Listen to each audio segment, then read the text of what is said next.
In Lesson 3.4, the trading of equities and bonds, we will look at the options that an investor has with regard to who they deal with when they place their trade, the types of accounts they can utilize, and the types of orders that they can place for equity trades.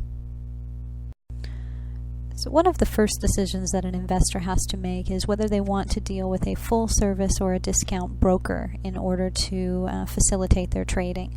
The difference between the two lies mainly in the amount of advice that is given. If an investor deals with a full service broker, that full service broker will provide a range of services which include advice on investments that the investor should make, industries they should be watching, asset allocation, different things of this matter. They can utilize the research department that their brokerage firm has in order to provide them with information that they can then pass on to the investor. On the other hand, if an investor chooses to use a discount broker, the discount broker facilitates the trade only. You pay a lower fee or a lower commission for this purpose, but you get no advice. They often will provide you with some online materials that you can review in order to make your own decisions, but there's no one who's providing you with specific advice for your situation. Now on this slide I have indicated 4 different types of accounts that you can hold with your broker, whether it's a full service or a discount broker. The first two, the cash and the margin account, are two of the main types of accounts that are dealt with, and I will also get into the custodial and the wrap account as other options that an investor has. Basically with the cash account, you are dealing with transactions that must be paid for at the time of the transaction or within the 3 days, the T+3 settlement period. So you are utilizing only your own funds, and you're providing cash or securities up front in order to go through that transaction. If, on the other hand, you have a margin account through your broker, you are borrowing one of two things in order to process your transaction. You are either borrowing money in the case of a margin buy, or you're borrowing stock in the case of a short sale. We'll go in the next couple of lessons into these two different types of transactions. In a margin account, essentially you are borrowing something and not providing all of your own funds, whereas in the cash account you're providing your own funds. The final two types of accounts, the custodial account and the wrap account, I will deal with separately.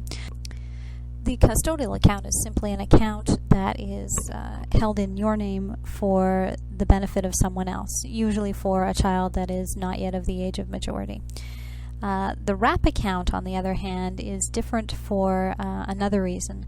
It is still an account that is in your own name and held for your purposes, but the type of payment that you make for trades is different on a wrap account. A wrap account wraps the advice and the transaction costs together, and you pay a fee rather than a per transaction cost. So depending on the size of your account, it may be better for you to have a cash account than a wrap account, but if you do a lot of trading and have a large account, perhaps a wrap account is the more economical option for you. We'll look at now some types of orders that investors can place for the purchase or sale of securities, and I'll go through each one of these. This isn't an exhaustive list, but these are some of the more common orders that can be executed. The first thing I want to make note of is the difference between an odd lot and a board lot. When trading is done, it tends to be done in board lots, which would be an order for 100 shares. If you request for an order of less than 100 shares, then the portion of the shares that's less than 100 is considered an odd lot. So for instance, if I wanted to purchase 215 shares of a stock, I would be requesting 2 board lots and an odd lot of 15. Now, moving on to the types of orders, I'll start with the first one. The first one would be the most common order. It's called a market order. And a market order is simply an order to buy or sell an amount of stock at the best price at the time. So when you request of your broker that you want to buy 100 shares of ABC Company and he goes to the trading environment to get you the best deal, that's a market order. You can, however, set a limit on the order, on the price that you'll pay for the order or the price that you'll accept on a sell order. So the limit order limits the price. There are two different types, the limit buy and the limit sell. The limit buy is an order to buy a certain amount of stock when the price drops below a certain level. The limit sell is an order to sell a certain amount of stock when the price rises above a certain level. As you can see, if I have a stock that I've purchased at $15 a share and I want to lock in my profits at $30, then I would issue a limit sell order that as soon as it rose above 30, I want to lock in my profit.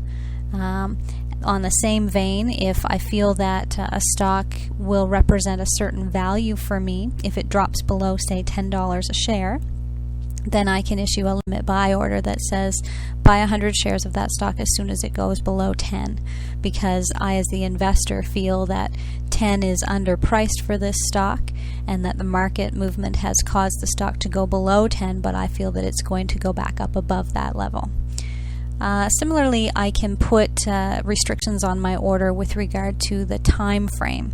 So I can have a day order, which is an order that is good only for that one day, or I can issue it as an open order, or something we call good till canceled, which means that the order will stay open until it can be filled.